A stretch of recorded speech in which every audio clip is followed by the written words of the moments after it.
Hello everyone, and welcome back to another journey through history. Today we are stepping into a world that feels both familiar and impossibly distant. A world where wealth was measured not in numbers on a screen, but in servants, footsteps, layers of silk, and the echo of your own name whispered through marble halls. Close your eyes for a moment and imagine this. You awaken not in your own bed, but in the grand chamber of a Victorian mansion. The air smells faintly of beeswax polish, old wood, and coal smoke. A single ray of pale morning light cuts through the heavy curtains, tracing a line across carved bedposts. Somewhere beyond those velvet drapes, the city of London is already awake. The clatter of carriages, the toll of church bells, the hum of distant industry. But inside these walls, time moves differently. Before you can even stretch, a small bell rings. Not one you control, but one controlled for you. Within moments, the quiet hallway outside your room comes alive. Slippers shuffle, keys jingle, soft voices murmur. Someone knocks gently, and a voice says, "Good morning, my lord." This is how every day begins. When you are a Victorian millionaire, your bedroom is not just a place to sleep. It is a stage. Every object in it has a purpose, not merely to comfort you, but to announce your importance. The bed itself is a masterpiece of carving and upholstery, draped in embroidered curtains meant to block drafts or to hide the fact that even the rich shiver through English winters. On a nearby table, a silver tray gleams in the half-light.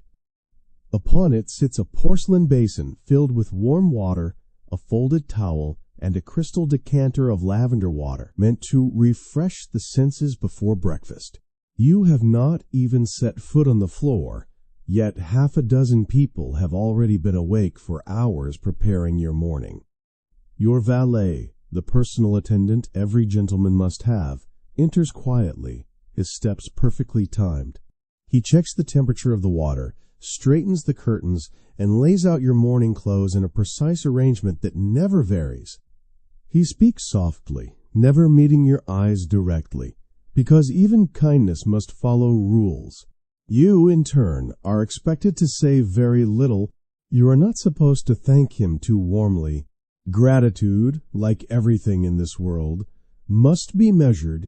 A nod or a calm, that will be all, is enough to preserve dignity, both yours and his.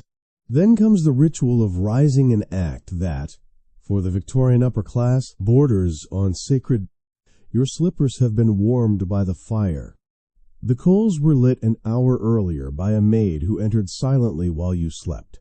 You sit on the edge of the bed, careful not to wrinkle the fine linen, and the cold air nips at your neck. The floor creaks softly beneath the heavy carpet, a reminder that even palaces are never truly still. You wash in the porcelain basin. The water is lukewarm. Steam curls faintly upward, catching the light. The soap smells of rose and tallow, not exactly pleasant by modern standards, but unmistakably elegant to Victorian sensibilities. Behind you, the valet waits with a towel and fresh garments. Shirts in this era are starched until they stand almost rigid. Collars are so stiff they can cut into the skin if worn too long.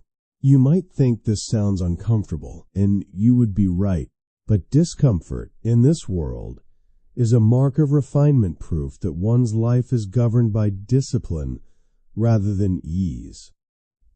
As each piece of clothing is layered upon you, undershirt, waistcoat, cravat, coat, the transformation begins.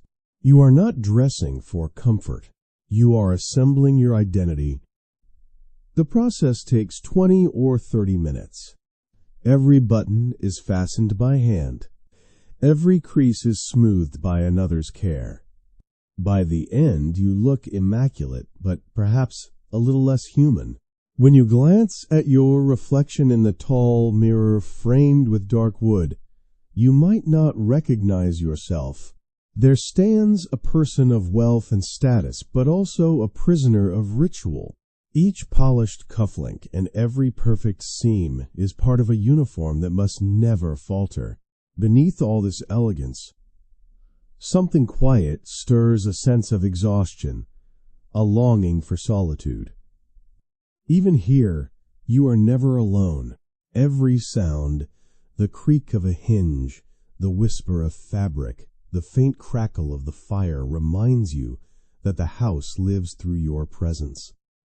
In another wing, maids are washing linens and polishing the silverware for breakfast. The kitchen smells faintly of toast, eggs, and coal smoke. Footmen rehearse their posture in the hall before serving. The butler inspects the dining room, ensuring that the tablecloth hangs evenly, not a single inch off center. You have not said a word to anyone, yet your existence dictates the rhythm of the household. Outside, the world is changing fast. Steam engines whistle, newspapers spread gossip about new fortunes, and the age of invention hums beyond the walls. But inside, life remains bound by ceremony. To be rich in Victorian times is not to be free, it is to be watched. Every gesture, every phrase carries meaning. Rise too early and you seem restless. Too late and you seem idle. Dress too simply and rumors spread of lost fortune. Dress too lavishly and they whisper vanity. You live inside a play you did not write. Even your breakfast, waiting downstairs, is not merely a meal. It is another act in the performance. Servants, silver, and etiquette await you, as do the eyes of those who measure your grace by the angle of your napkin. But for a brief moment, as you stand by the window and gaze at the fog rolling over the garden, peace touches you. You hear the faint clop of hooves, the chirp of a bird, the sigh of the curtains in the draught. The fire murmurs behind you. For a heartbeat, you imagine what it would feel like to live without eyes watching, without rules dictating your every move, without wealth defining your worth. Then the moment fades. Your valet clears his throat discreetly. Sir, your breakfast is served. You straighten your collar, adjust your cuffs, and prepare to descend the grand staircase, not as yourself, but as the character society expects you to be. The day has begun, and the theater of wealth awaits its opening scene. The sound of your own footsteps barely echoes as you leave the bedroom, because most of what you hear belongs to them, the quiet rhythm of the household staff, the true machinery that keeps your fortune in motion. You descend the staircase, its mahogany rail polished to a mirror shine, and the scent of freshly baked bread mingles with that faint trace of coal smoke that never really leaves a Victorian house. The floor beneath your slippers is warm. Somewhere below, the servants have been stoking the fires since before dawn. To live as a Victorian millionaire is to never lift a hand for the smallest task, and yet to depend entirely on others for your every movement. A staff of 20, perhaps 30 people, forms an unseen army devoted to your daily comfort. But this comfort comes wrapped in constant choreography, invisible, precise, and almost military in its structure. The household hierarchy begins with the butler, the iron-spined guardian of decorum. His face rarely changes expression. His footsteps are soundless. His word, among the servants, is law. Beneath him stands the housekeeper, a woman of sharp mind and stronger will, who holds the keys to every cupboard and keeps track of every towel, candle, and curtain. She moves like a ghost in black silk, her ring of keys chiming softly as she passes. Between the two of them, the household beats like a human heart, disciplined, regular, and unseen. Each servant has a title and a task. Footmen carry trays and open doors, chosen not only for strength, but for appearance, tall, clean-shaven, and uniformed like living furniture. Maids dust and polish, wash and fold, often beginning work before sunrise and finishing after midnight. Cooks rule the kitchen like generals, commanding armies of scullery maids, laundresses, and kitchen boys. Grooms and coachmen tend to the horses, their stable uniforms brushed as carefully as your dinner jacket. You, the master of this world, rarely speak to them directly. Orders travel downward, like ripples on water, from you to the butler to the staff below. You may never even know their names. And yet, every one of them knows yours, your habits, your moods, your silence. They know how loudly you step when you prefer your tea, which cufflinks you favor on cloudy days. They know the rhythm of your life better than you do. As you enter the breakfast room, the spectacle of control is already waiting. The table is laid perfectly, folded napkins shaped like fans, silver cutlery glinting in symmetrical precision, the china pattern aligned with the edge of the tablecloth. You do not pour your own tea. A footman does that. You do not ask for the newspaper. The butler has placed it near your right hand, folded to the page he knows you read first. But this perfection comes at a price, an invisible tension that hums beneath the silence. The servants, though unseen, are everywhere. Every word you say might be overheard through a door. Every expression might be repeated downstairs in whispers. The Victorian rich lived surrounded by people, and yet never escaped the feeling of being observed. In a strange way, privacy belonged only to the poor. You begin your breakfast. The food itself is simple: eggs, toast, marmalade, perhaps a slice of ham. Yet it arrives on silver platters, polished until your reflection stares back from the lid. The meal is not about hunger. It is about presentation. Each movement, lifting a cup, folding a napkin, setting down a spoon, is part of a quiet dance that everyone in the room has rehearsed. If a spoon is misplaced, the butler notices. If the toast cools too quickly, the cook hears of it within minutes. Every small error is magnified by the expectations of perfection. In Victorian society, the household was not just a home. It was a stage upon which reputation performed itself. When you finish your tea, you signal with the faintest gesture. A footman clears the table, a maid wipes the last crumbs from the cloth, and the room returns to its resting silence. You rise, but the servants remain perfectly still until you have left. Their day will continue long after yours begins, washing linens, polishing boots, preparing the fires for evening. Behind the grand staircase, a narrow door leads down to their world, the servants' quarters. Down there the air is cooler, the ceilings lower, and the sound of footsteps is constant. Here the heartbeat of the mansion never stops.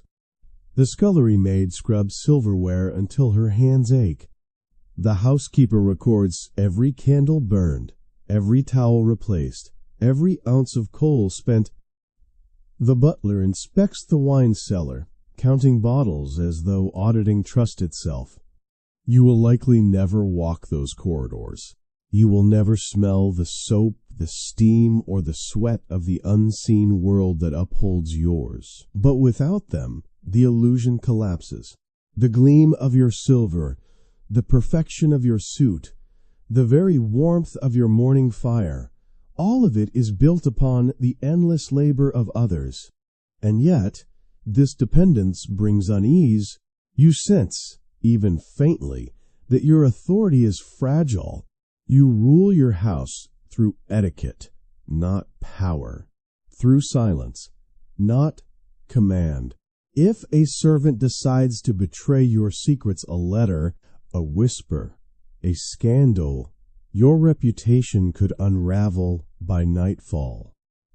Trust is currency here, traded silently in the corridors between upstairs and downstairs. This, then, is the paradox of Victorian wealth: to be surrounded by people, yet alone; to command obedience, yet depend entirely on those you command. As you walk toward the window again, the city beyond your estate is waking fully. Smoke rises from factory chimneys. The streets fill with carriages, merchants, and errand boys. The sound of hammers echoes from new construction, the pulse of an empire at its height. Inside, the quiet discipline of your household continues, unseen but absolute. You take a deep breath, straighten your jacket, and prepare to step into the next act of your day, a day that will unfold like clockwork, powered not by machines, but by human hands. The true transformation of a Victorian millionaire does not begin at breakfast or in the parlor. It begins in front of a mirror. Dressing, in this world, is not a matter of fashion or personal comfort. It is a ritual, a silent performance repeated every day, as vital and as exhausting as breathing. Your valet, the man who knows your measurements, your moods, and your entire wardrobe better than you do, stands ready beside a chair where the day's attire has already been chosen. The decision was not made at random. Every shade of fabric, every button and thread has been selected to signal something precise: dignity, restraint, respectability. In Victorian society, clothing spoke louder than words, and it never whispered. It declared. You stand before the mirror, still half tired, as your valet begins his work. He hands you each garment in sequence, never rushing, never faltering. The first layer is the softest, a clean linen undershirt, crisp and faintly scented with lavender starch. Then comes the waistcoat, stiff, structured, and symbolic of control. As it settles against your ribs, it reminds you of the invisible discipline expected of your class. Next comes the cravat, that delicate band of cloth that defines the entire appearance of a gentleman. It must be tied perfectly, neither too tight nor too loose, the knot shaped like a small piece of art at the base of your throat. One careless fold would suggest indifference, too elaborate, and you risk being thought vain. Your valet ties it with quiet precision, his fingers moving like a craftsman's. You stand still, breathing shallowly, aware that a single wrong gesture could undo the balance. Then come the outer layers, the waistcoat's second button, the coat with its fine lapels, the heavy trousers, the gloves. Everything must align flawlessly. The collars of the shirt, stiffened with starch, and sometimes even wire, press into your neck until you feel the pulse against the fabric. The shoes, freshly polished, gleam so brightly they could pass for mirrors. By the time you are dressed, your reflection is immaculate. But inside, your shoulders ache from tension, your skin prickles beneath the layers, and your breath feels a little shorter than before. For women of your household, the process is even more demanding. Imagine your wife or sister rising in her own chamber at this hour. Her maid has already prepared the corset, the petticoats, the layers of lace and silk that will form her armor for the day. The corset, laced from behind, tightens her waist inch by inch until she can barely draw a full breath. Beauty requires discipline, the maid might murmur, as if to comfort her. But what it really requires is endurance. Every garment she wears, from gloves to bustle, tells the world not only of her wealth, but of her ability to suffer it gracefully. Once both husband and wife are dressed, the transformation is complete. Two living portraits stand before their mirrors, polished, poised, and trapped. You both appear flawless, as though sculpted from the ideals of society itself. Yet every movement feels rehearsed. You cannot bend too quickly, turn too sharply, or breathe too deeply without risking a wrinkle, a tear, a hint of imperfection. Clothing in this era was a form of moral language. To dress well was to declare respectability. To dress carelessly was to court suspicion. A spotless shirt might signify virtue. A stray stain could ruin a reputation. Even the choice of fabric carried social weight. Wool for practicality, silk for display, and linen for moral cleanliness. The colors spoke two dark hues for solemnity, lighter tones for youth and optimism. Black was not just fashionable, it was a public confession of seriousness.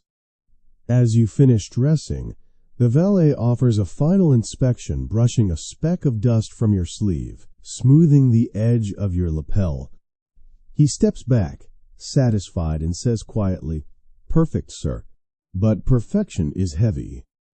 It tightens around your chest like the collar of your shirt. You glance again into the mirror and see not just yourself, but the burden of being seen. Outside your room, the corridor smells faintly of furniture polish and coal smoke. You can hear the distant ring of the doorbell downstairs, a visitor, perhaps, or a delivery. In another room, the sound of your wife's maid tightening laces echoes like the squeak of rope. Life in this house moves with the rhythm of ritual, each motion part of a chain of duties that cannot be broken. And so you walk slowly, deliberately down the hallway. The morning light filters through tall windows, glinting off gilt frames and marble busts.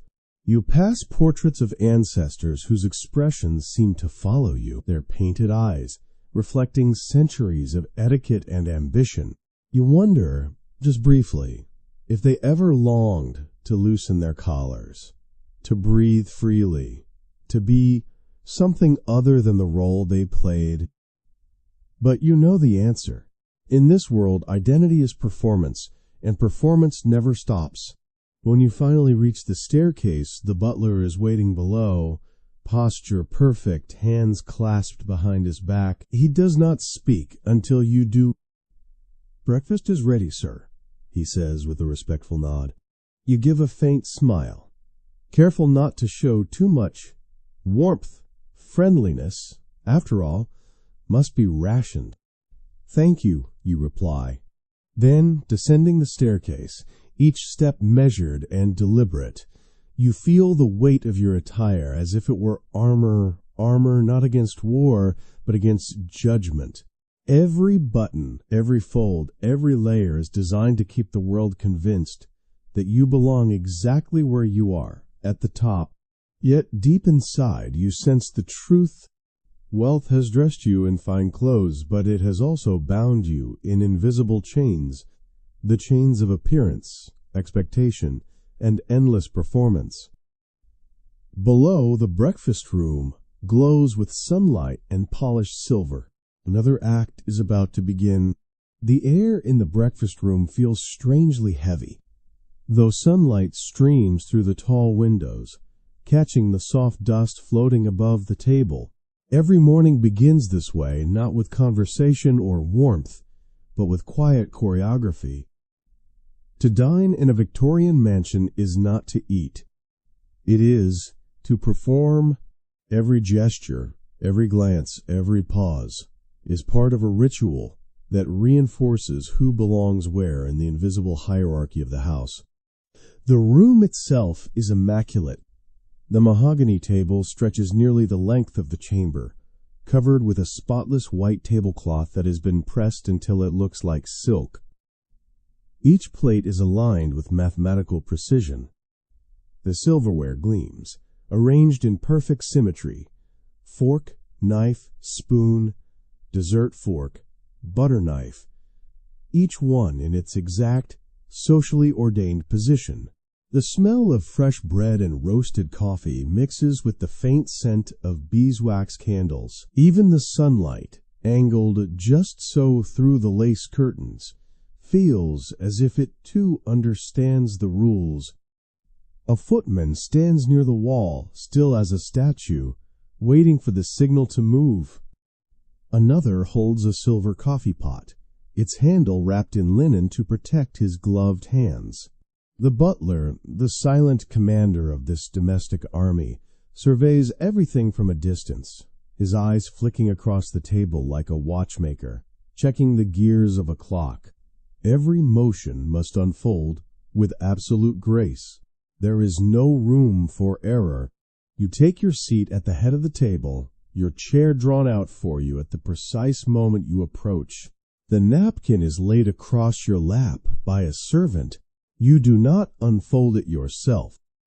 In front of you, a single letter rests beside the morning newspaper, folded exactly in half.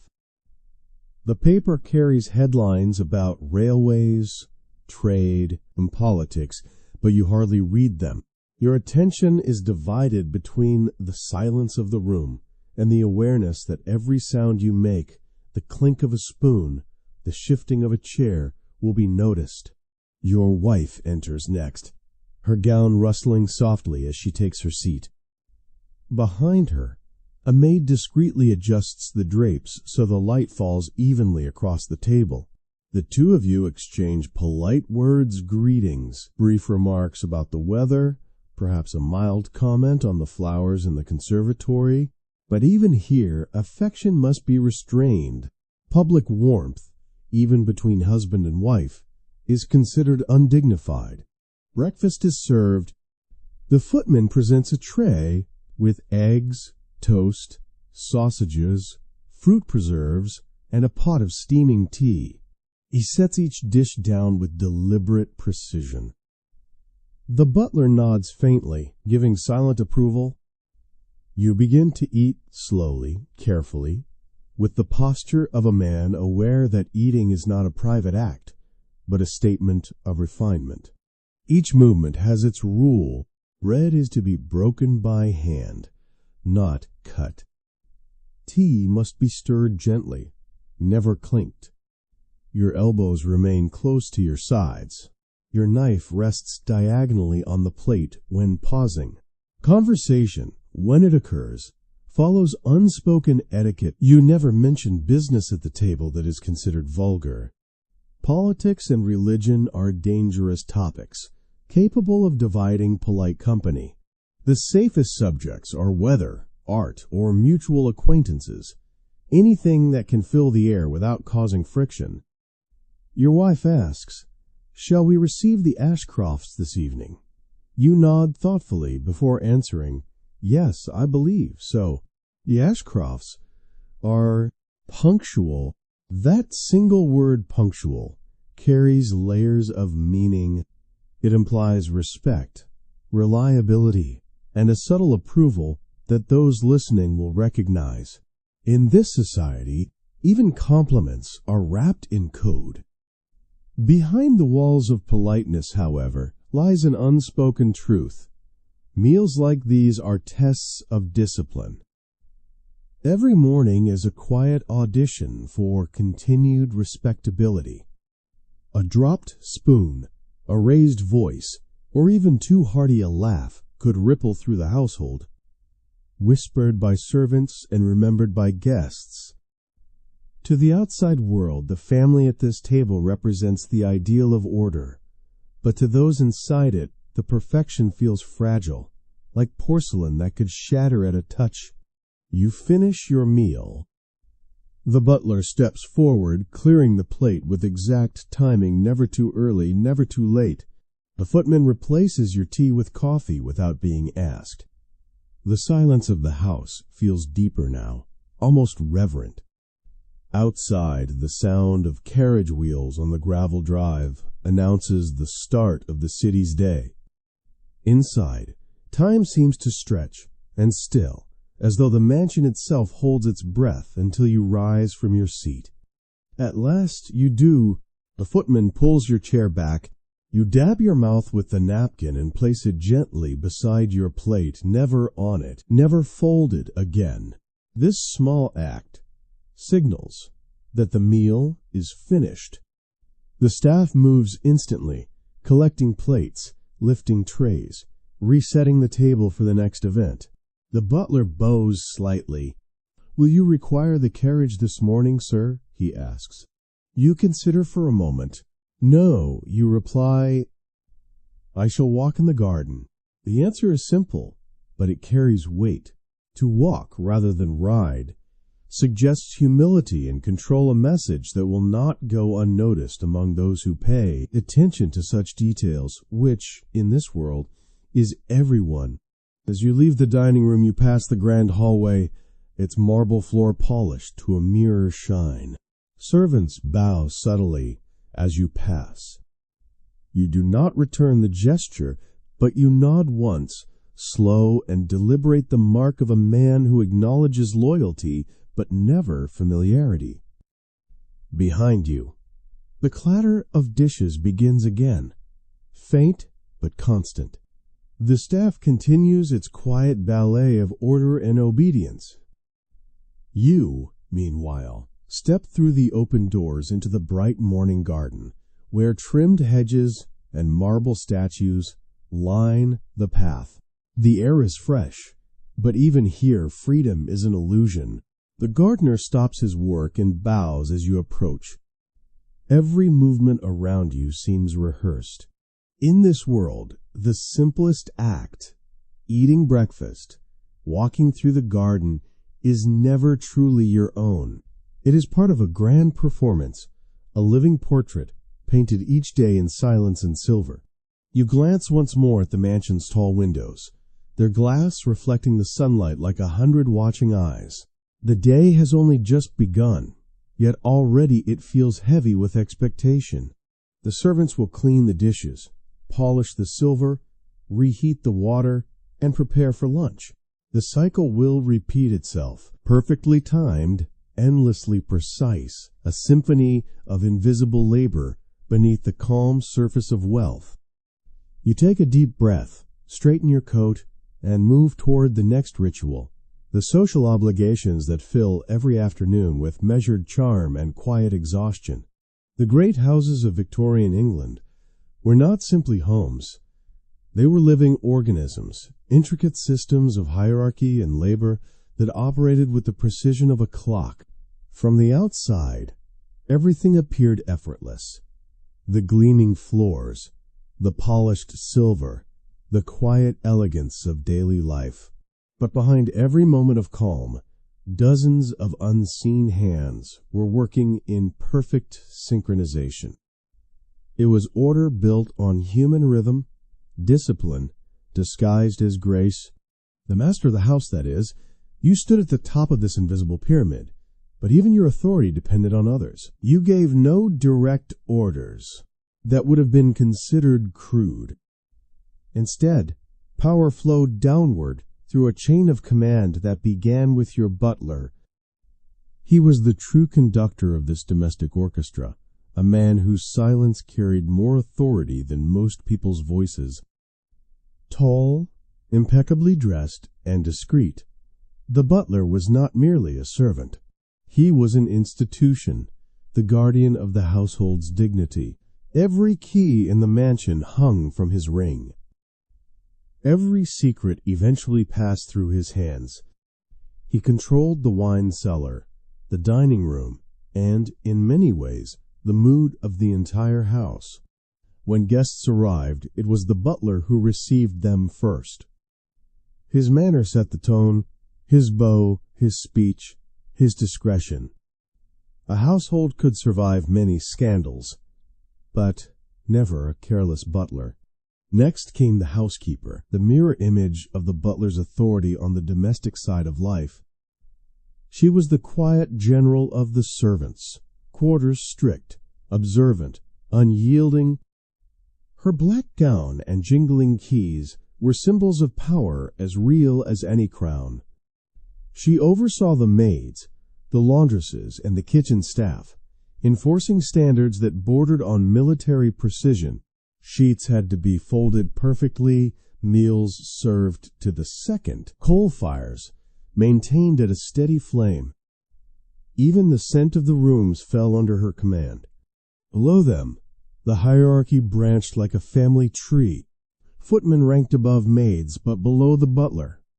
Valets and ladies, maids, served the master and mistress personally, and enjoyed privileges denied to others.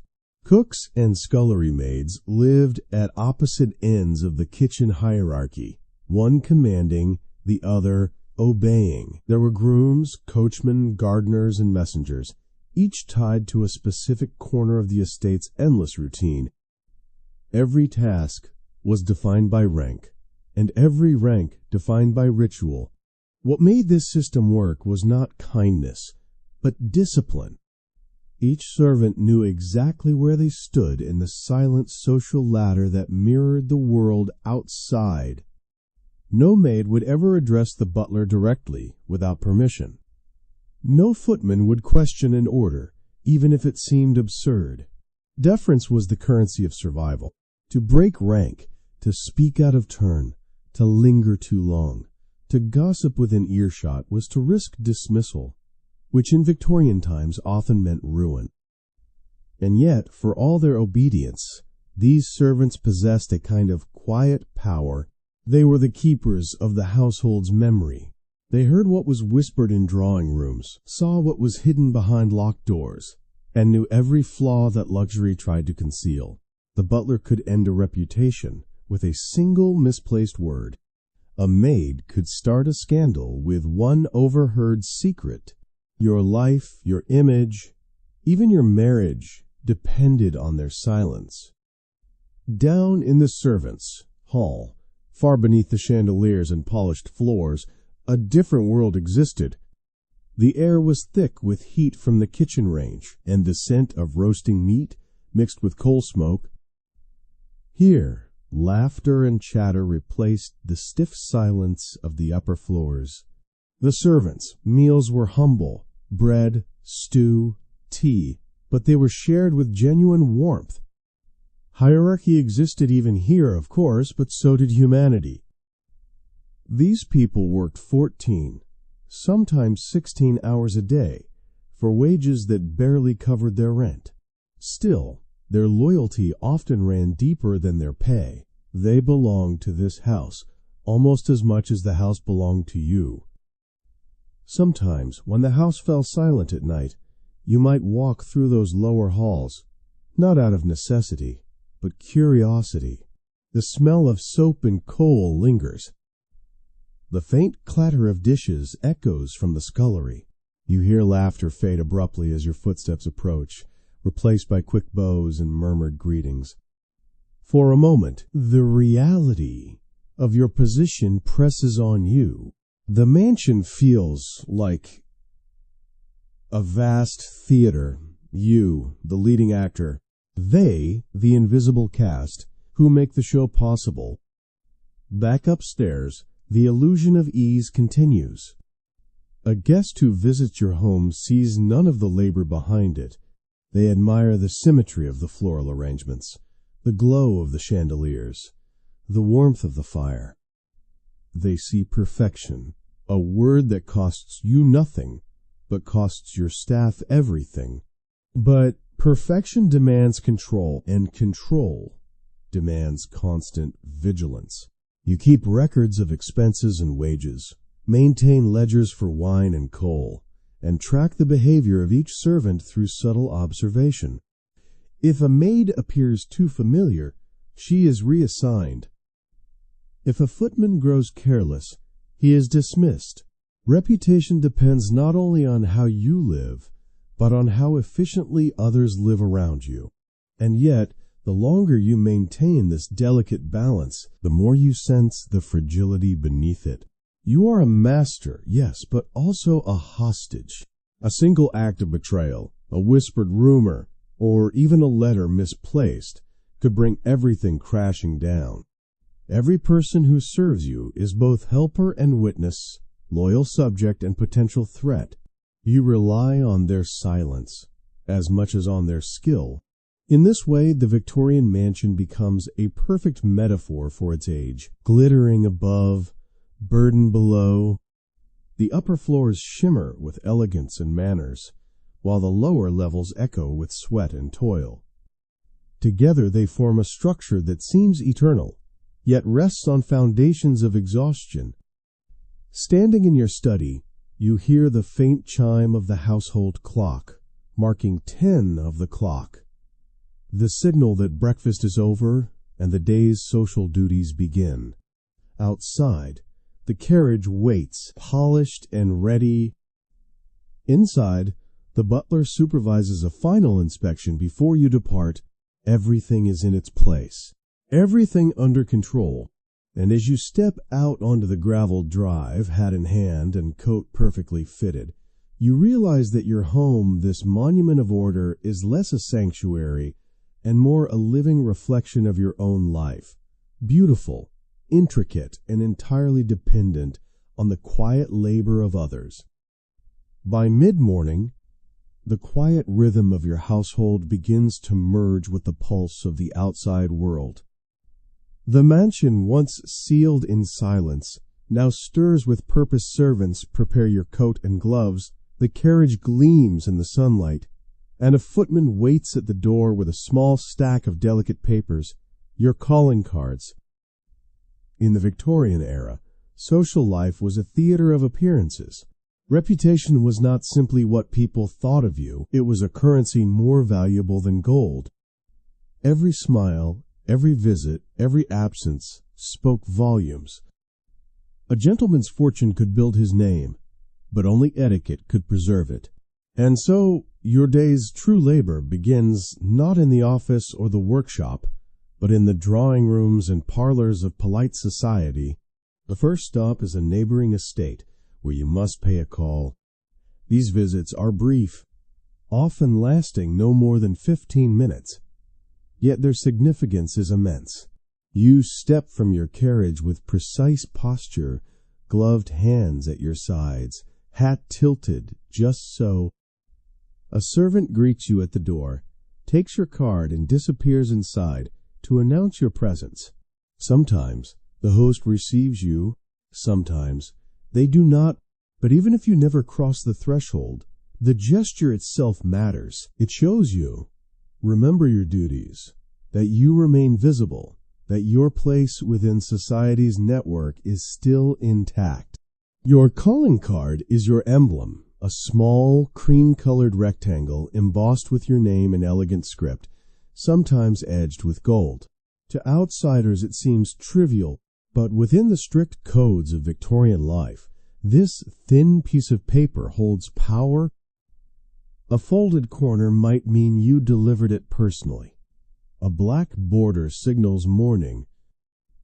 To hand your card in person is to assert connection. To send it through a servant is to maintain distance. Every crease, every ink stroke, every subtle gesture carries meaning. You watch as your card disappears into a silver tray filled with others. That tray, in its own way, is a ledger of power, a silent record of who visited whom, who owes respect, and who has fallen out of favor. A missing card can wound pride as sharply as a public insult. Once inside, the visit unfolds like a performance. The parlor smells faintly of roses and polished wood. Lace curtains filter the light into golden beams, and a clock ticks softly in the corner. The hostess greets you with a smile that never quite reaches her eyes. Her gown shimmers. Her words glide like glass. The conversation is polite, restrained, and carefully meaningless. You discuss the weather, the latest charity ball, the Queen's health, perhaps even the state of the roads. Anything but truth. In this world, small talk is not a waste of time. It is a social art form, a delicate duel fought with compliments and restraint. You sip tea from a porcelain cup so thin it almost trembles in your hand. Every motion, lifting the saucer, replacing the cup, is part of the silent grammar of respectability. To speak too loudly is vulgar. To speak too softly is aloof. You must exist in perfect moderation, a portrait of calm precision. After exactly 15 minutes, you rise. The hostess nods politely, and you leave your chair as though you were never there. A servant retrieves your hat. You exchange final pleasantries. So lovely to see you. Such delightful company. We must do this again. Soon phrases that everyone knows mean little, but that must always be spoken. Then, with a graceful bow, you leave. Back in the carriage, the door closes with a muffled thud, and the world outside moves again. The horse's hooves strike the cobblestones in rhythm, and you exhale quietly. Every visit, every greeting, every carefully measured smile is a piece of armor in your ongoing campaign to remain relevant in society's endless hierarchy. Throughout the day, your route continues, one house, then another, then another. Some visits are genuine, others merely strategic. A friend's invitation accepted today might secure an ally tomorrow.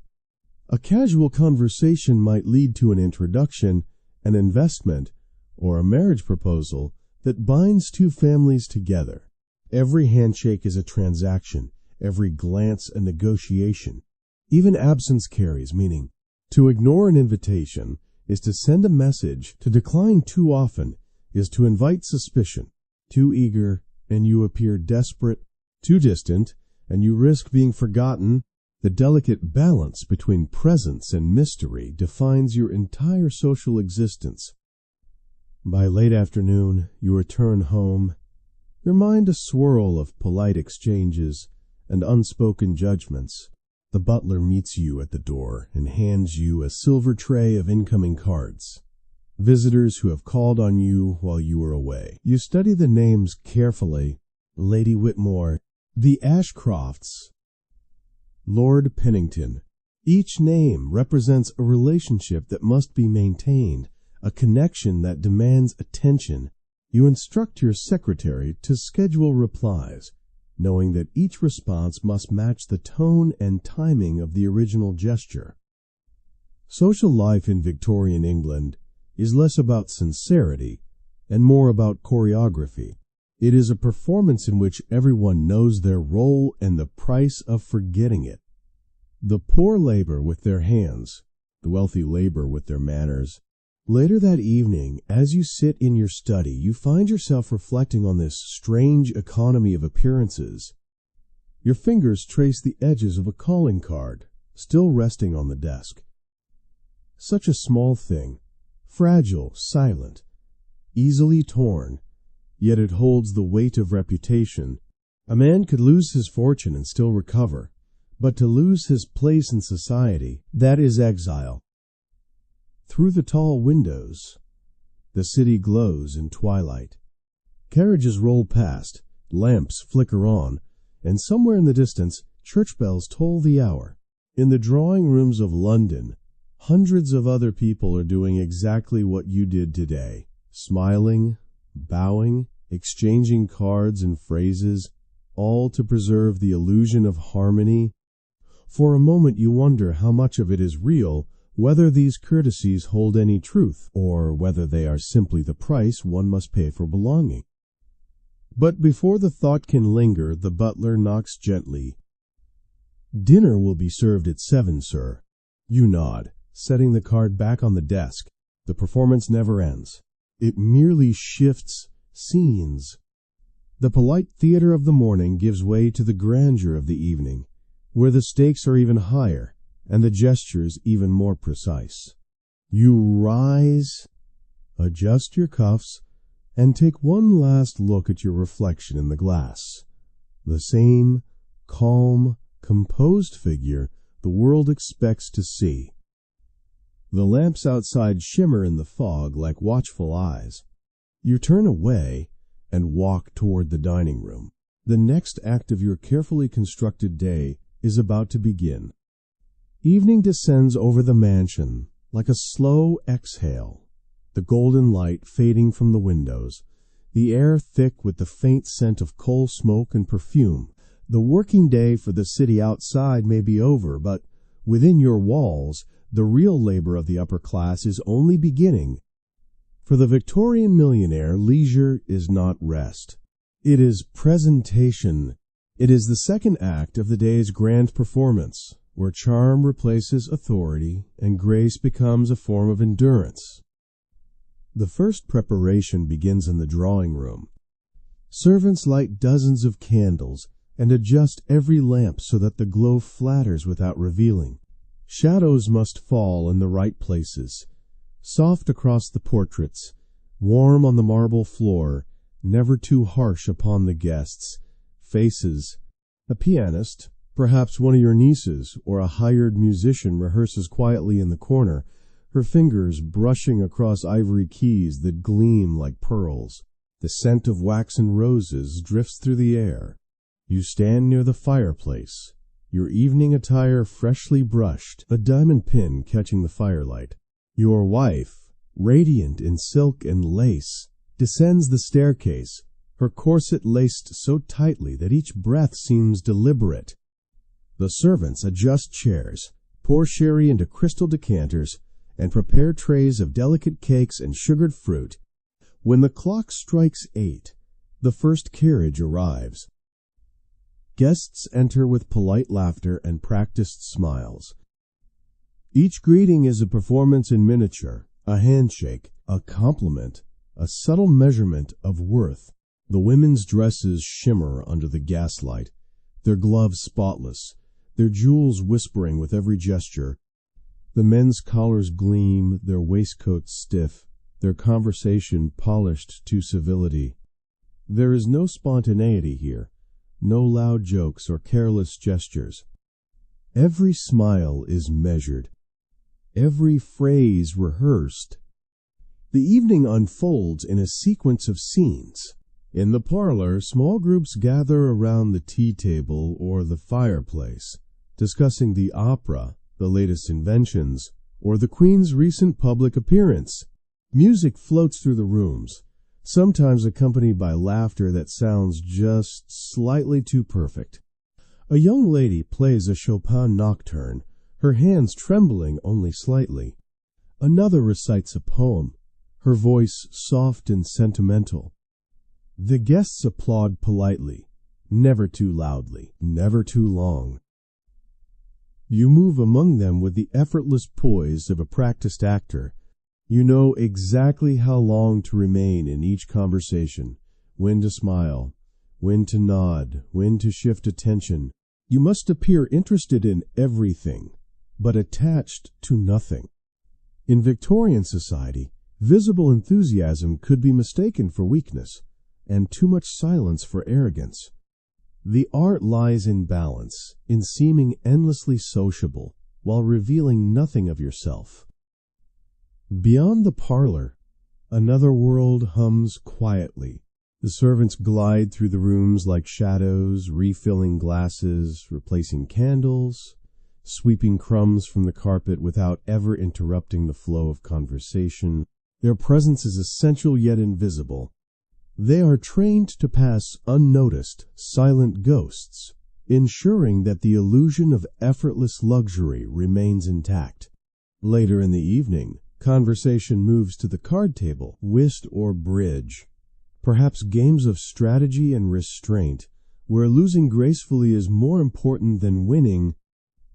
The men discuss politics in vague terms, hinting at business ventures but never naming sums. The women, gathered near the piano, exchange compliments veiled as competition. "Your gown is exquisite, Lady Whitmore. I do hope your dressmaker is not too overburdened with clients." The smiles are sweet. The tone is edged with steel. Every gesture tonight, no matter how small, serves a purpose. The dinner you hosted last week may be repaid with an invitation next month. A kind word to the right guest may open a door to influence. A careless remark might close one forever. You have learned to read glances the way others read letters. A raised eyebrow here, a lowered voice there. Each detail carries its own hidden message. Yet, beneath the glitter and warmth, There is a strange kind of loneliness. The laughter never quite reaches the heart. The compliments sound like echoes. Every word, every smile, every toast feels rehearsed. You find yourself longing, just for a moment, for silence, for a space where you might speak freely without fear of misunderstanding or gossip. But such freedom has no place here. As the hour grows late, the room begins to cool. Guests rise slowly, offering polite farewells and promises of future visits. Carriages are called. Cloaks are brought. The butler opens the great doors, bowing slightly as the guests step into the fog. Their laughter fades into the night, blending with the sound of horses and wheels on cobblestones. The moment the doors close, the entire house exhales. The servants move swiftly to extinguish the candles, collect glasses, and clear the remains of the evening. The piano falls silent, its open lid reflecting the last flicker of the hearth. The scent of perfume lingers, mingling with the smoke and wax. You stand alone in the empty room. The silence feels heavy, almost sacred. You glance around at the gilded mirrors, the portraits on the walls, the half-finished glasses of wine. For a brief moment, you wonder if any of this is real, or if it is all a carefully constructed dream held together by habit and fear of falling out of favor. Upstairs, the housekeeper begins her rounds, locking doors and checking lamps. The servants retreat to their quarters below. The great mansion grows still again, like a stage after the play has ended.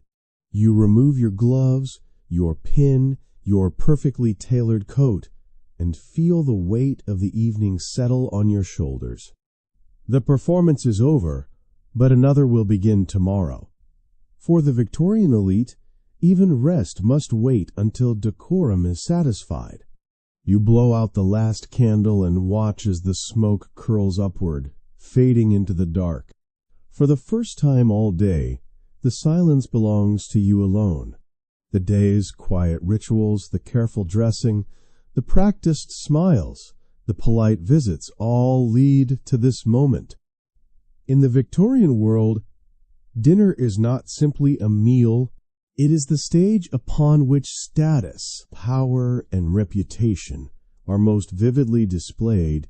Every light, every sound, every movement is part of a larger performance, and you, the host, are its lead actor. The grand dining hall awaits. Servants move like clockwork to ensure perfection before the guests arrive. The fire glows warmly in the marble hearth. The chandeliers sparkle like constellations overhead, and the long mahogany table gleams beneath its white linen cloth. Rows of candles flicker, mirrored in the polished silverware. At each seat, a folded napkin stands upright, a silent promise of civility. The air carries the faint aroma of roasted meats, buttered vegetables, and aged wine, a scent that is both comforting and commanding. The butler makes his final inspection, his white-gloved hands adjusting every detail, a fork a half-inch to the left, a centerpiece turned slightly to catch the candlelight, a wine glass realigned with its shadow. Behind him, the footmen line up in formal order, their livery immaculate, their expressions neutral. They are trained not to look at the guests, only to anticipate their needs, to refill a glass before it is empty, to clear a plate without a sound. When the clock strikes 7, the first carriage arrives. You greet your guests in the grand hallway, exchanging the ritual words of welcome. "How delightful to see you, Lady Whitmore." "Lord Pennington, your journey was comfortable, I trust." Every greeting is a calculated balance, warm enough to please, restrained enough to impress. To the Victorians, social grace is not mere politeness, it is survival. Once all are gathered, the butler announces, "Dinner is served." The guests proceed in order of rank, the highest-born woman on the arm of the host, the most distinguished gentleman escorting the hostess. Conversation hums, like the faint sound of an orchestra tuning before the overture. As everyone takes their seats, a delicate silence falls. The first course arrives. The meal unfolds in a series of acts 12, sometimes 15 courses, each more elaborate than the last. Soup, fish, poultry, roast meats, puddings, pastries, fruit, cheeses, wine, liqueurs. Every plate is a work of art. You eat slowly, with deliberate elegance, cutting small portions, lifting each bite with your wrist held just so. To appear hurried is vulgar. To appear indifferent is worse. The art lies in seeming both at ease and in control. Conversation at the table is its own performance. The topics are limited, the tone subdued. One does not discuss money or politics. One observes, comments, and flatters. A lady might praise the flowers in the conservatory, or remark on the weather in Bath. A gentleman might mention the latest railway development, but only as a matter of curiosity, never business. Words must sparkle like crystal light, graceful, harmless. At the center of it all sits you, the host, responsible for maintaining the fragile equilibrium of charm and formality. You must keep the conversation flowing without dominating it, laugh at the right moments, offer compliments that sound spontaneous but are rehearsed in spirit. You signal the servants subtly, a glance for wine, a slight raise of the hand for the next course. To falter is to reveal weakness. To overdo it is to seem ostentatious. And yet, beneath the elegance, tension hides like a shadow under silk. A single mistake can ripple through the evening. A servant dropping a dish, a guest using the wrong fork, a misplaced comment that offends delicate sensibilities. Even the placement of the seating chart could spark whispers. If a certain lady sits too close to a certain gentleman, tongues might wag for weeks.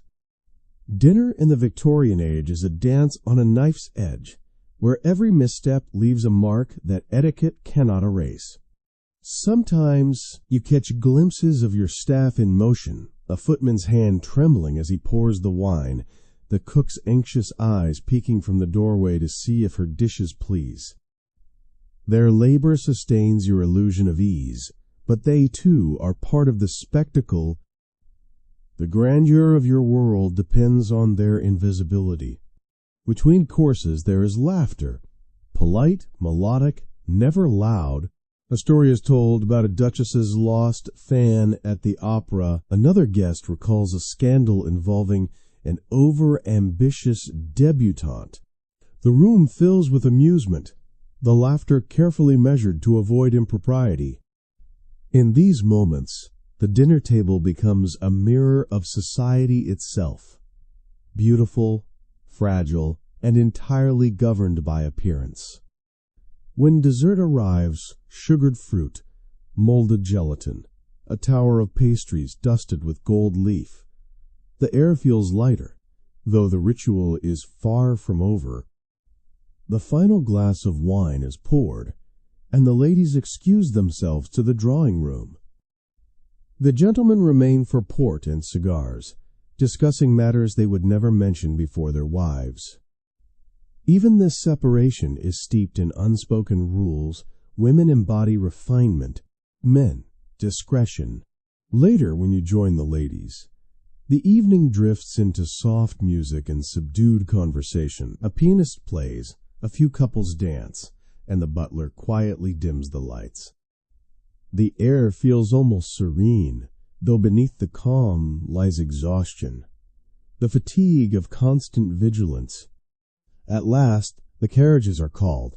Guests rise, offering their farewells. Compliments flow freely. A most delightful evening.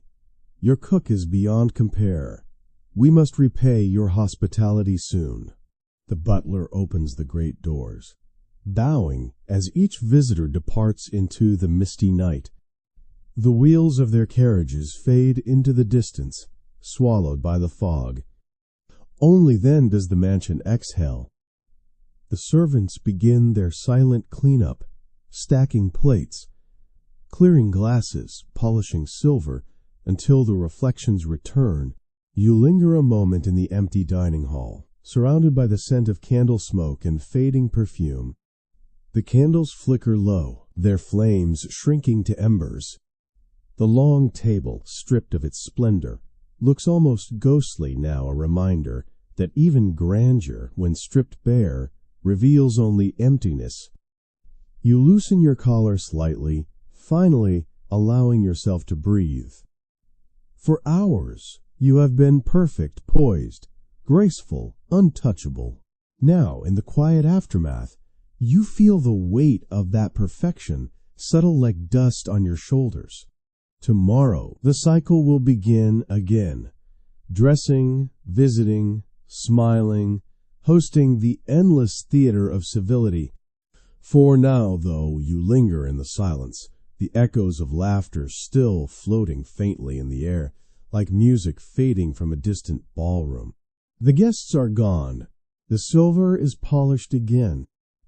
The servants' footsteps have faded into the lower floors, and the mansion stands still in the dim glow of dying candles. Outside, the city of London breathes under a blanket of fog, the distant rumble of carriages, the faint cry of a newspaper boy, the lonely toll of a midnight bell. Inside, the air feels heavy, the silence almost alive. For a Victorian millionaire, this is the quietest hour of the day, and the most dangerous, because when the applause of society fades, when the chatter of polite company disappears, what remains is the echo of your own reputation. In this world, image is everything, and even silence can feel like judgment. You sit alone in your study, a brandy glass resting beside a stack of letters. The room smells of smoke, leather, and ink. The fire burns low, casting long shadows on the portraits that line the walls, the faces of ancestors who seem to watch you with unyielding expectation. They, too, once played this same game. Charm in public, composure in private, vigilance always. Their painted eyes seem to whisper, "Do not falter." In Victorian society, reputation is both crown and shackle. It dictates who may dine with whom, who may marry whom, who is trusted, who is shunned, and it is terrifyingly fragile. A single rumor whispered in the wrong ear can undo years of perfection. A misplaced glance, an overheard phrase, a servant's careless story, each can grow into a scandal that spreads like fire through drawing rooms and dinner tables. You remember the fate of others' families, destroyed not by crime, but by gossip. A baroness whose laughter at a funeral was deemed unfeeling, a gentleman who went bankrupt after his business partner was caught cheating, a young heiress who danced twice with the same man at a ball and was labeled indecent. In this world, truth matters far less than perception. The wrong story told at the right time can turn anyone into an outcast. That is why, even in solitude, you are never truly free. You scan the day's correspondence carefully, rereading each word before it leaves your house. A letter too warm might seem improper, one too cold, arrogant. The newspapers are both ally and enemy. They flatter your donations to charity, but they also hint at your fortune's origins, always with that sly Victorian phrasing, "It is said his wealth derives from certain overseas enterprises." You know what that means. Everyone does, yet no one dares to say it aloud. The servants, too, are part of this fragile web. They know everything, your habits, your arguments, your absences. Their silence is purchased. not guaranteed. You must treat them with distance and dignity, enough to earn respect, but not familiarity. Too much kindness invites gossip. Too much severity invites revenge. You rely on their discretion, even as you fear their whispers. As the clock strikes midnight, you rise and cross to the window. The fog presses against the glass, blurring the gaslights outside. For a moment, your reflection merges with the darkness, one more ghost among many in this house of appearances. You wonder how long you can sustain it, this constant vigilance, this balancing act between admiration and exposure. Because beneath the luxury, anxiety hums like an unseen engine. Every dinner, every visit, every invitation carries risk. To be absent too often suggests illness or scandal. To appear too eager marks you as insecure. Even generosity must be timed and measured. Charity is not compassion, but theater. You donate to orphanages not for their sake, but for the announcement that follows in the newspaper the next day: Sir Jonathan Wycliffe, noted for his benevolence, has endowed. The applause is brief. The cost, eternal. In the quiet, your mind replays the evening. Did Lady Whitmore notice your hesitation when she mentioned the railway investment? Did the cook overhear Lord Pennington's remark about your cousin's debts? Did the wine spill too close to the Duchess's gown? Each trivial moment feels sharp now, cutting through your thoughts like a blade. You tell yourself these are small things, but you know better. In this world, reputations crumble by inches, not by blows. You pour another glass of brandy, but it offers little comfort. The fire hisses softly as a log collapses into embers. You can hear the faint ticking of the clock, the same rhythm that rules every hour of your life. For the first time you envy the simplicity of the servants below. They have no name to protect, no face to save. Their exhaustion is physical. Yours is invisible. A gust of wind rattles the window pane, and you look again at your reflection. Tired eyes, perfect collar, impeccable posture. You hardly recognize yourself. Somewhere along the years, the line between who you are and who you must appear to be has vanished. You are both master and prisoner, admired and feared, envied and alone. Outside, the last carriage rolls by. You hear its wheels fade into the fog, leaving only the sound of the wind and the whisper of your own thoughts. You close the curtains, shut the study door, and extinguish the lamps. The darkness feels almost merciful. It hides everything that daylight demands you to be. As you climb the stairs, the silence follows. You pass portraits and chandeliers, every object reflecting your success, every reflection reminding you of its cost. At the landing, you pause for a moment, resting your hand on the banister. Somewhere deep within the house, a floorboard creaks, a servant still awake, or perhaps the house itself sighing beneath the weight of its secrets.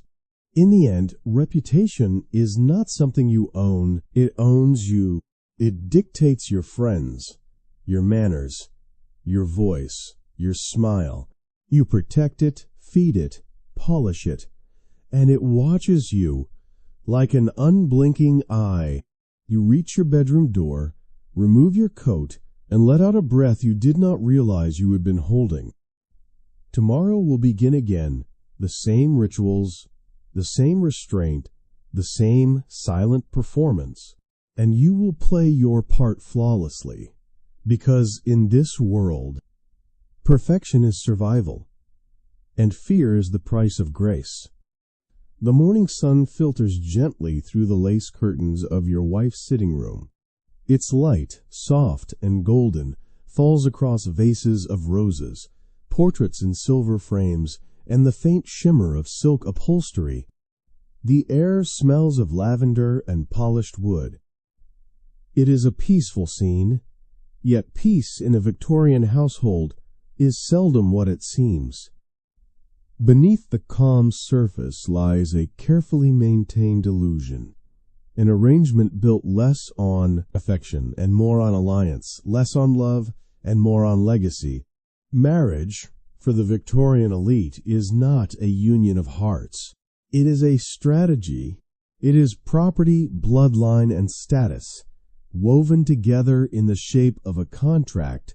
When you married, it was not for companionship or passion. It was for stability, respectability, and continuation. Your fortune required an heir. Your name required dignity. And your house, this grand machine of elegance, required a hostess who could perform perfection as effortlessly as you. Your wife understands this as clearly as you do. She was raised for it, trained from girlhood to manage appearances, emotions, and entire staffs with quiet grace. Her world is a stage of smaller rooms. The nursery, the sewing parlor, the drawing room, each carries its own etiquette, its own invisible script. She knows how to move within it, when to smile, when to faint delicately from fatigue, when to compliment another woman's gown just enough to seem kind but never inferior. The two of you coexist within a choreography so precise that it could be mistaken for love.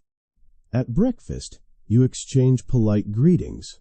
At dinner, you sit across from each other in measured silence. In public, you offer your arm as you walk. In private, you offer civility, rarely anger, rarely affection. Emotion in excess, after all, is dangerous in polite society, too human, too unpredictable. Yet, within this framework of restraint, something like partnership does exist. You are bound not by tenderness, but by shared understanding, a mutual need to maintain the image that feeds your world.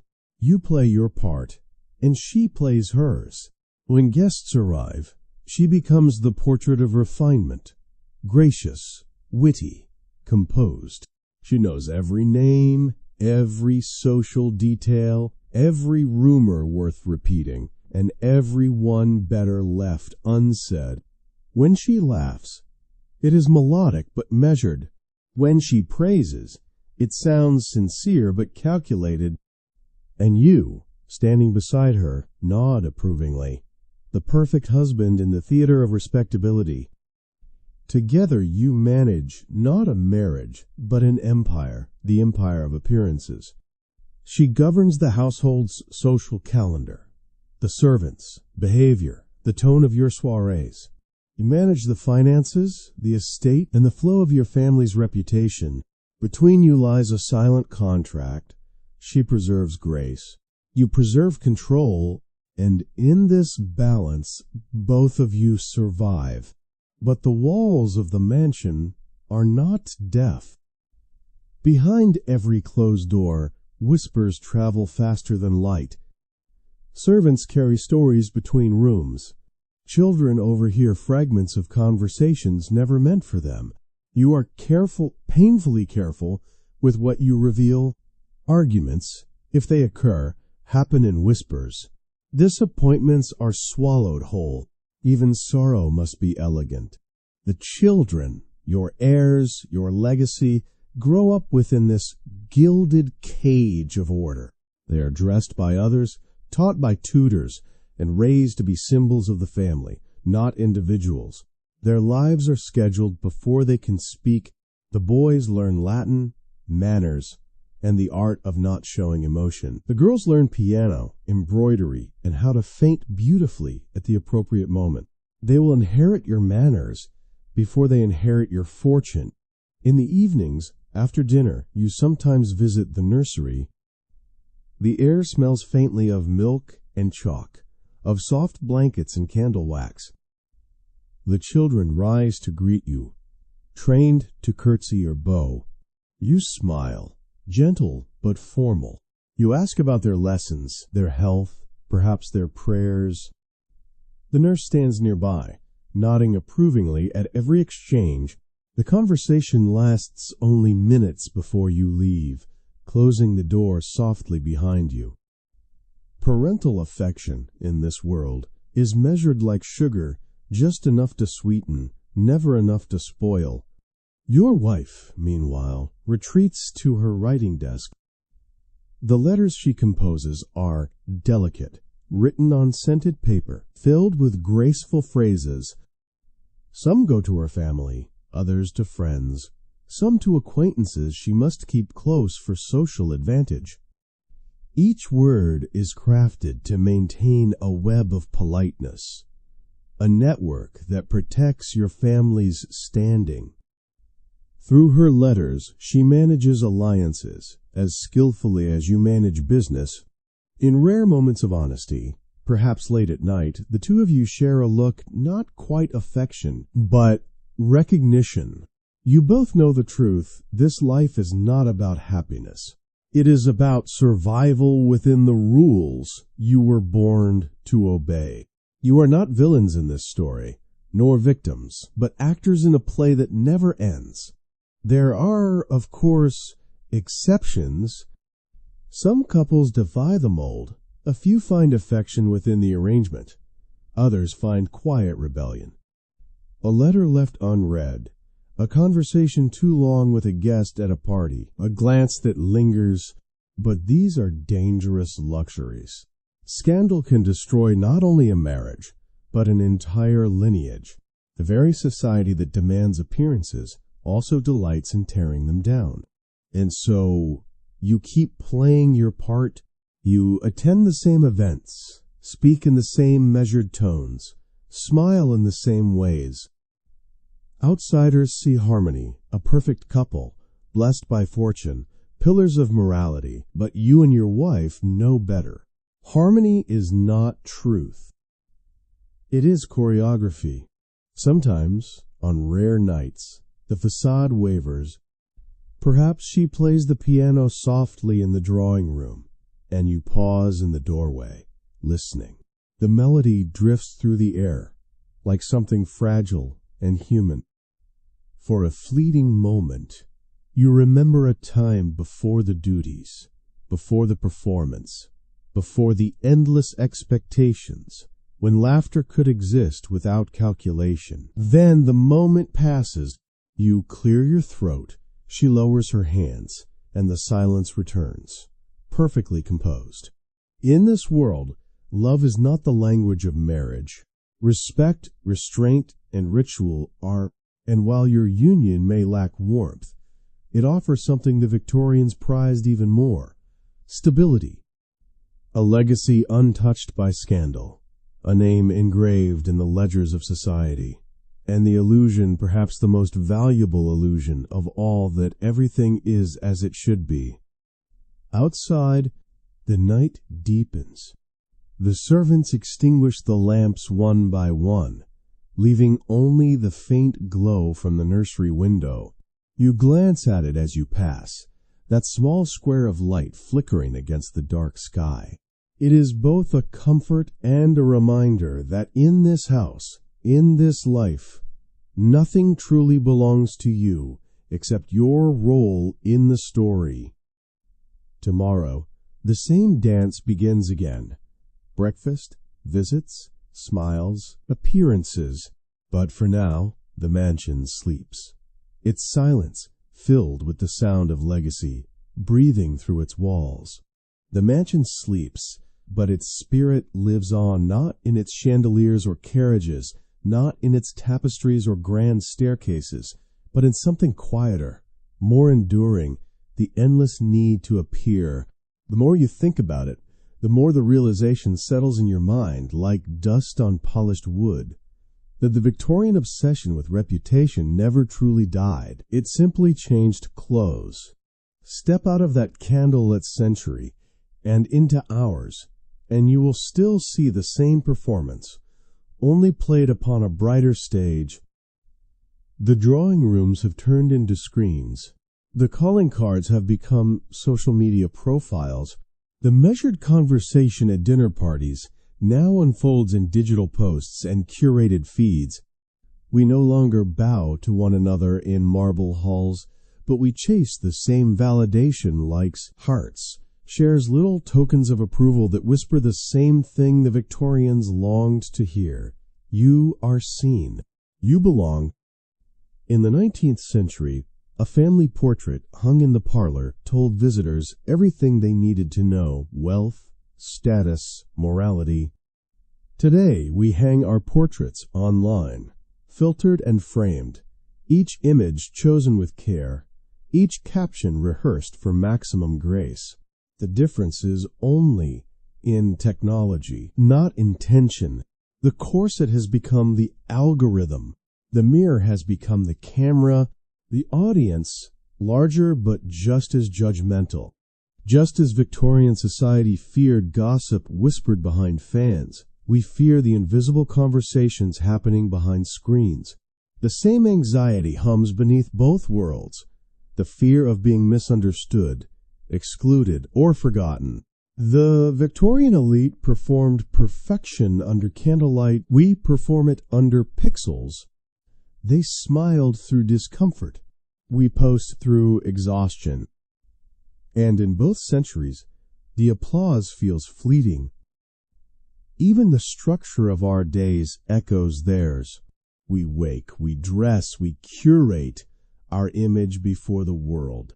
The rituals are faster now, more mechanical, but the purpose is the same: to signal that we are composed, productive, desirable, successful.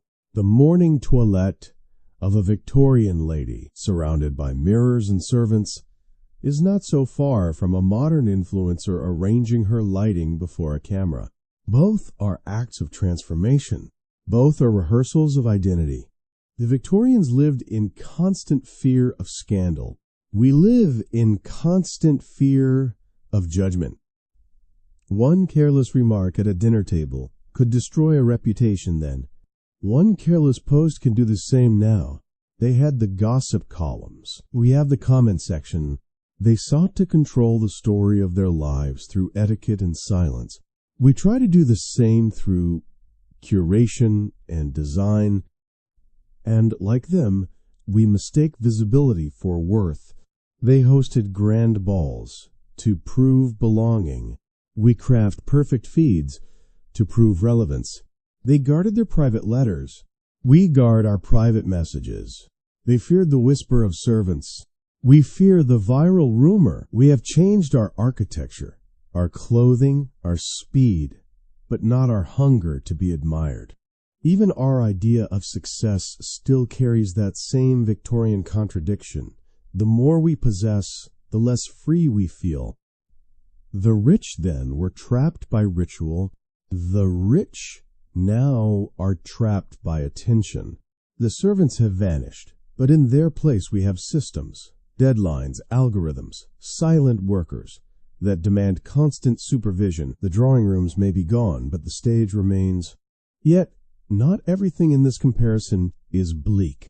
For all their restraint, the Victorians understood something we often forget, that civility, grace, and patience have their own power.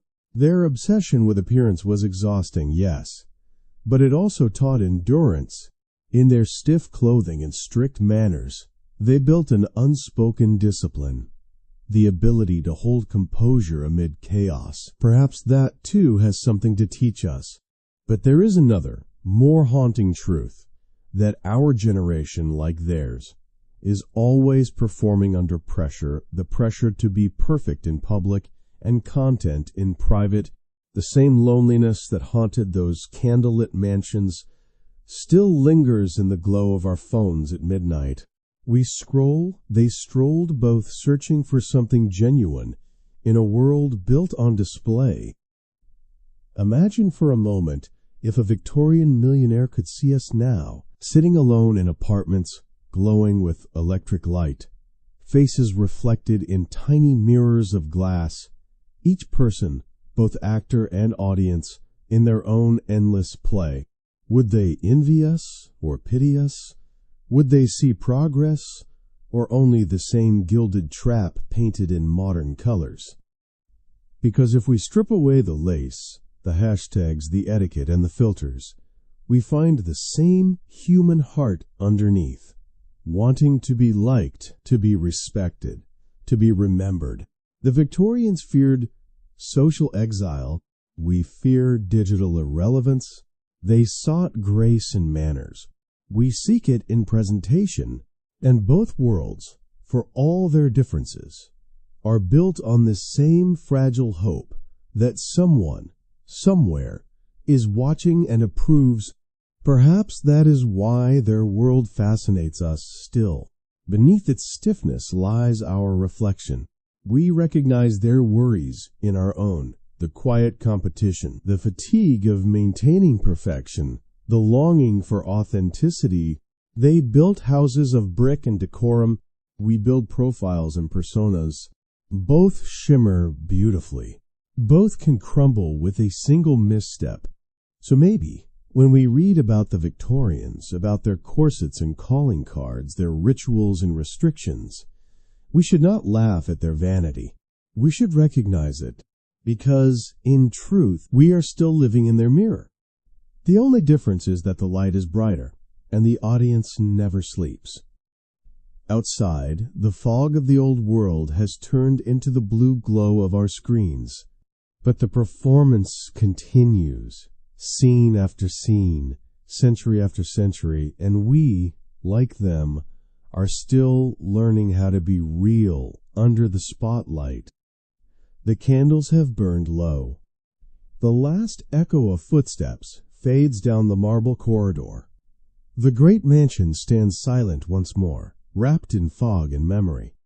Yet within that silence lies a truth that reaches far beyond the Victorian age, a truth that lingers in every human heart that has ever longed to be seen.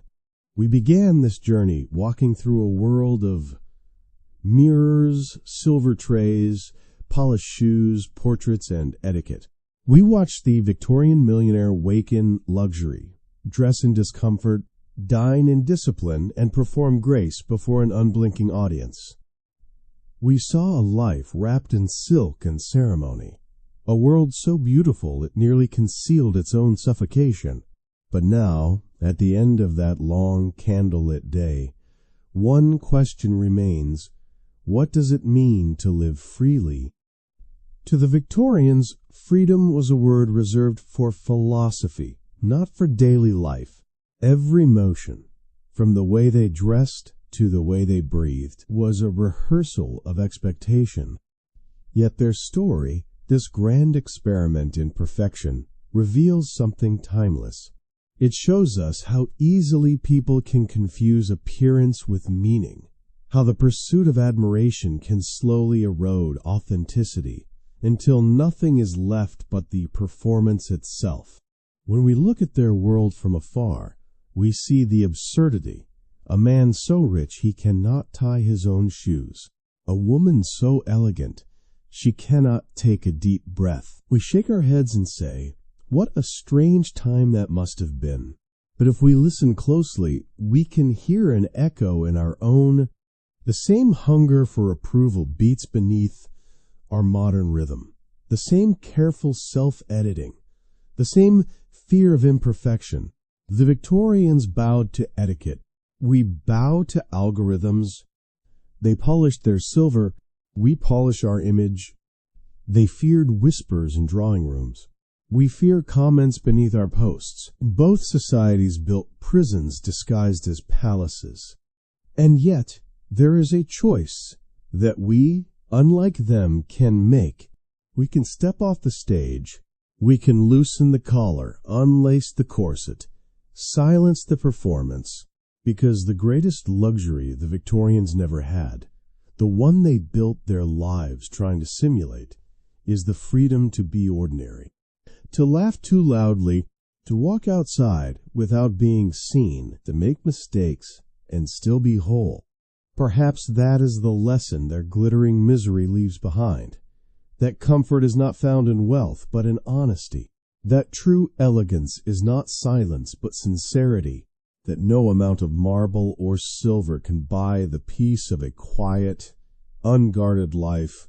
Imagine for a moment the Victorian millionaire sitting where you are now, watching the world unfold in color and motion, without servants, without scripts. Imagine him realizing that every ritual he upheld, every forced smile, every starched shirt, every whispered greeting was for an audience that forgot him the moment the curtain fell. History does not remember him for the way he dressed or dined. It remembers him for the era that trapped him, a time when perfection was everything, and joy was a private rebellion. And maybe, in our own way, we are still fighting the same battle, to be more than the roles we play. So as the last candle dies, and the mansion fades back into the past, let it stand not as a monument to grandeur, but as a reminder that we too live inside performances, some grand, some quiet, and that the only way to step out of them is to choose presence over perception, truth over polish, self over spectacle. Because freedom is not the absence of judgment, it is the courage to live as though judgment does not matter. If the Victorian age taught us anything, it is this: perfection can make you admired, but only authenticity can make you alive. And perhaps that is why history still whispers to us from its shadowed halls, not to impress, but to warn. Beneath all the lace and marble and etiquette, those people were human too. They wanted what we all want: peace, purpose, connection. They just never learned that these things cannot be staged. So tonight, as you turn off the lights and step away from the noise of the world, remember the mansion in the fog. Remember the man who had everything but rest. And promise yourself a simpler kind of wealth, one made not of possessions, but of quiet truth. Because to live freely, without the constant performance, without the invisible audience, is to have what every Victorian millionaire longed for and never found. And that, perhaps, is the only luxury that time can never take away. And so our long walk through the corridors of the Victorian mansion comes to an end. We have seen the elegance, the rituals, the perfection, and the quiet weight that lay beneath it all. The life of a Victorian millionaire shimmered like gold from a distance, but up close it was made of glass, fragile, cold, and easily broken. Behind the polished silver and candlelight was a simple truth that time never erases. When life becomes a performance, peace becomes impossible. As we step back into our own century, maybe we can carry something from their story, not their furniture or fashions, but their warning that appearances will always fade, that admiration will always pass, but sincerity, kindness, and the freedom to simply be remain the only treasures worth keeping.